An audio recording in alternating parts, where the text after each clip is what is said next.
Hey guys, and welcome to my video. Today my chosen industry is the World Cup, and the three aspects are the format of the World Cup, the Argentina lineup, and goals of the tournament.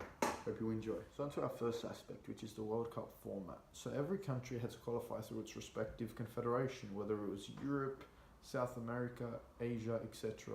And once these 32 teams were decided, there was a draw held, which placed every team into one of 8 pools of 4 teams. This was held in Moscow last year, and it was seeded. So what that means was the best 7 teams plus the home country Russia was put into the first one. Then the next seeding would be the next best 8, and so on until all 4 seeds were done. Here is a photo of the group stages, and you can see what country is playing against who.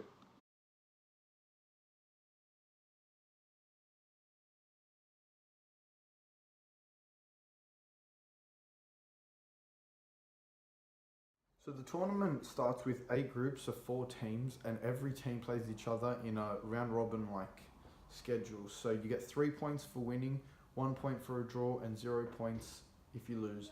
And there's no extra time in this. And the top 2 teams in every group move on to the next stage, to the round of 16.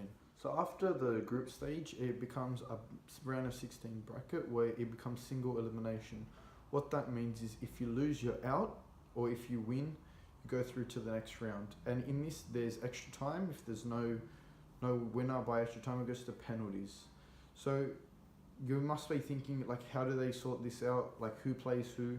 So the group winners will play another group's runner-up, and it will work like that. The winner moves on to the next round, the loser gets knocked out, and so on and so on. In case you didn't understand what that meant, what I meant to say was, like, the winner of Group D will face the runner-up of Group A, and the winner of Group A will play the runner-up of Group D, and so on and so on. So that way it rewards the teams who do well in the group stages with an easier match against the teams who came second in the group stages. After the round of 16, there's the quarterfinals with the same format. If you lose, you're out, or it goes extra time or penalties, followed by the semi-finals. Then there's the fight for third place. So the 2 losers of the semi-finals will verse each other for a spot for third place, and then there will be the final. The winner of the final obviously wins. So moving on to our second aspect, which is the Argentina squad. And every team in the World Cup is required to bring up a 23-man squad. You can play 11 on at the field, but you're required to bring a 23-man squad. I'm about to put up a photo with the name and the positioning of each player, but if you don't know how to say them, I'll read the names out. In goals, we have Romero, Caballero, and Armani. Defenders are Mercado, Insoldi, Otamendi, Fazio, Rojo, Tagliafico, and Acuna. Midfield is Mascherano, Salvio, Biglia, Lo Celso, Banega, Lanzini, Meza, Di Maria, and Pavon. And up front is Messi, Dybala, Higuain, and Aguero. So although you can have 23 people in the squad, you can only have 11 on at the time.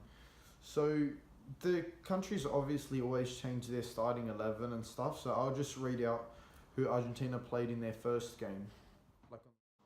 So their first game was against Iceland, and this was their starting 11.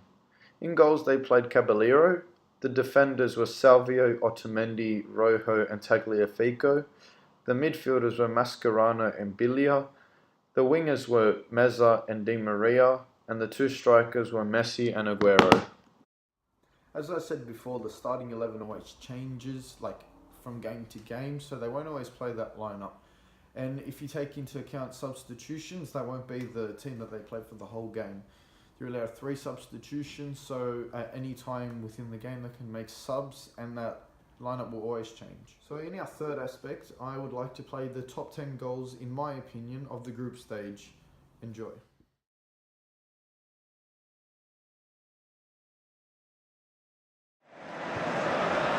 Brilliant ball from Banega. Is this the opener? Yes, it is! That's what they came to see. And he's provided the touch. His arms are reached up to the gods. Stylish finish, which Maradona himself would have been proud of.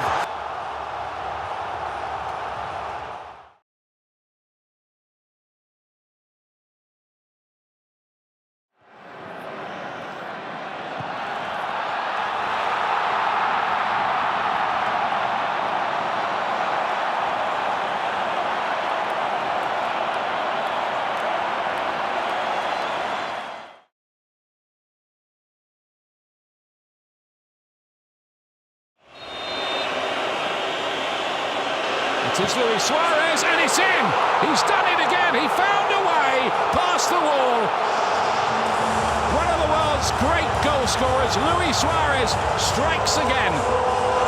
What a clever, clever free kick that was.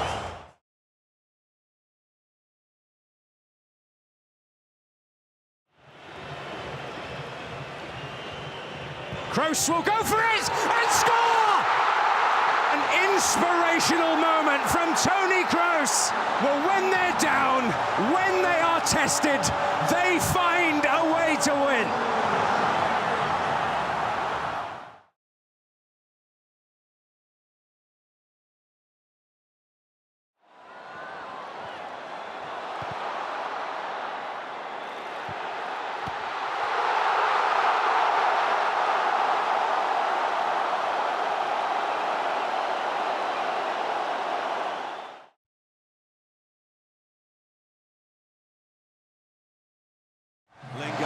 Latches onto it after Cooper can't keep hold of it.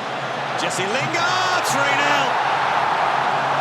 Super strike from Lingard.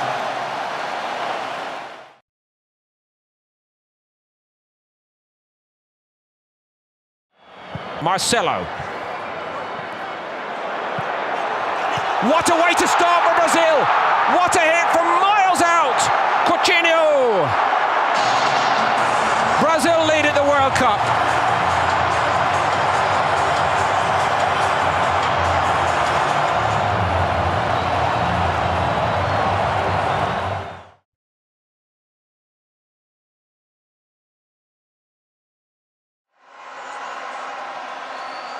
And Quaresma goes again. Brilliant from Ricardo Quaresma on his return for Portugal. Simply sensational, and it might be enough to take them through. And in the last 2 or 3 minutes, he started to play inside and attack with the ball on the ground, and he's always had that particular skill off to a tee.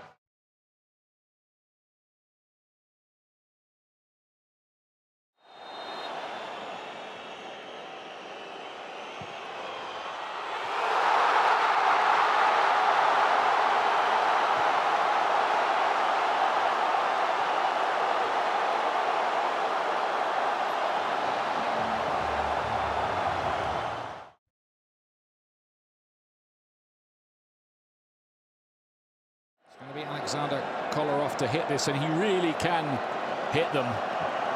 It's a good hit, it's a goal! From the skipper, Alexander Kolarov. Fantastic free kick, 1-0 Serbia.